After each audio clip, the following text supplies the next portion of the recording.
Pelicans superstar Anthony Davis has requested a trade out of New Orleans, but what does this mean for the Boston Celtics right now? This segment is powered by betonline.ag. Head over to clnsmedia.com/win, where you can get your game on for the Super Bowl. That's right. Use the promo code CLNS for a 50% sign-up bonus right now when you head over to clnsmedia.com/win. This segment, again, is powered by betonline.ag. Okay, Jimmy. Hammering the Pats. Chris, right on time. What did we say last time we talked about Anthony Davis? In 3 weeks, we'll be talking about Anthony Davis again. And 3 weeks later, we're talking about Anthony Davis again. But this one is justified because this is a report that came out of New Orleans conveniently about a week and a half before the trade deadline. But what does that mean for the Boston Celtics? I mean, first off, 7 a.m. on a Monday morning, like, I'm just trying to get my week started, I wake up and just, it's like, come on. Woj bombs don't sleep, man. He doesn't sleep. Someone needs to check on his we saw him sleep Saturday. I mean, he doesn't look like a guy who sleeps often, man. That guy needs some REM. He's literally like a robot walking around That's a whole TV. other segment. To be honest, I don't really think it means a whole lot for the Celtics. Of course, it's totally newsworthy. I'm not saying that. But it gives the Lakers a little more leverage because now they know that Anthony Davis is looking for an out and he's requested a trade, so that's going to push the Pelicans a little bit, and they obviously want to try and beat the Celtics to it because the Celtics have to wait for the offseason. But if you're the Pelicans, why would you do that now? Why would you try and get rid of him at the deadline before you see all your options, before you see where these draft picks land in the offseason? It just doesn't really make much sense. So I don't really see anything happening before the deadline personally, but that's just my take. I would agree with you. If I was a betting man, and I am, I would place a bet saying that I don't think Davis gets traded before the trade. I'm sure you can't make that bet. I think you can make it, but you can probably go online and use CLNS promo code and make that bet. I will say, well, because if you think about the lottery now, I mean, there's no guarantees on where you're going to end up in that lottery. And if you're the Pelicans, you might want one of those Duke players, right? So you're going to maybe hold on and say, okay, who's going to get the first couple picks in the draft here? And if they can pair a young guy or a couple young guys with that first-round pick, well, now maybe you have your first suitor. If I'm the Celtics, I'm Danny Ainge. I'm saying, hey, we got a bunch of guys, and we're willing to trade them and wait for July 1st. The fascinating thing to me is what's Kyrie Irving's take on this whole thing? He's pretty tight with AD. That's a good thing. But Kyrie Irving has pretty much all the power here, right?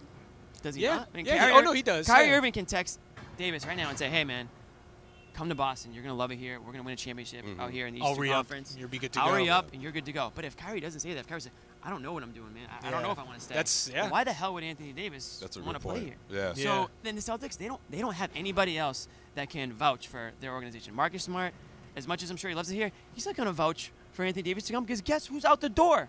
It could be Marcus Smart.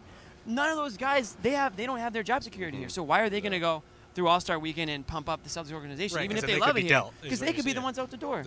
Kyrie's literally the only player who can talk, only really person in the organization that can talk to Davis. Would you trade Tatum? Would you include Tatum? Because I've heard a lot of talk, and I would definitely include him. I would, absolutely. Obviously, it's going to be tough for Celtics fans to see the Celtics part ways with him, but I just think that's the asking price. That's what it's going to take, and if that's what gets the deal done, I'm doing it if I'm Danny Ainge. I mean, that's not me saying or you saying, because I know your thoughts on Tatum, that Tatum's like a depreciating asset or anything like that. Yeah, like the reason you include him in a segment, the reason you include him in a trade is because New Orleans is going to be looking for something like that, man. You can't give them Terry Rozier and Jaylen Brown in 2 picks. That's not going to work. That's not going to get the job done. You can't say, okay, we're going to get rid of the best player we've had in franchise history it's just not going to work. Build a team around Jaylen Brown. Oh, right. Yeah. No, I'm talking about the Pelicans. Like, it just doesn't. It's not logical. And I think Celtics fans are delusional thinking that a deal could be made without Jason Tatum. It's not going to happen.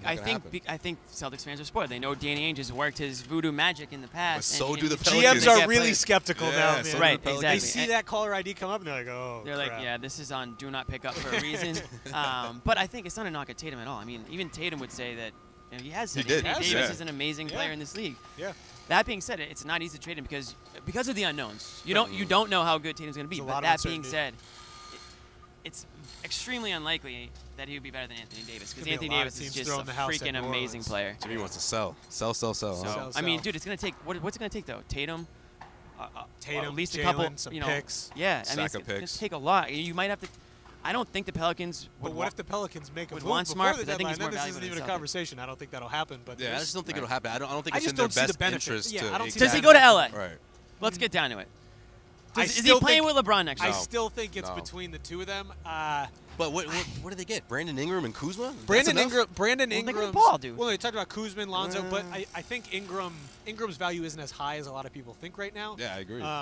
I honestly don't know. Again, like we said, we're going to have this exact same segment next week and the week after that and the week after that, so we can talk about potential Lakers. Shams came out on Monday night saying that Ball doesn't want to go to a team with an established point guard. Yeah. I don't know if that means he doesn't want to go to Pelicans, but shocker. LeVar's already shocker. LeVar doesn't want his kid to go to the Phoenix Suns. That's a hot take. Wow. Yeah, he's already trying to get involved.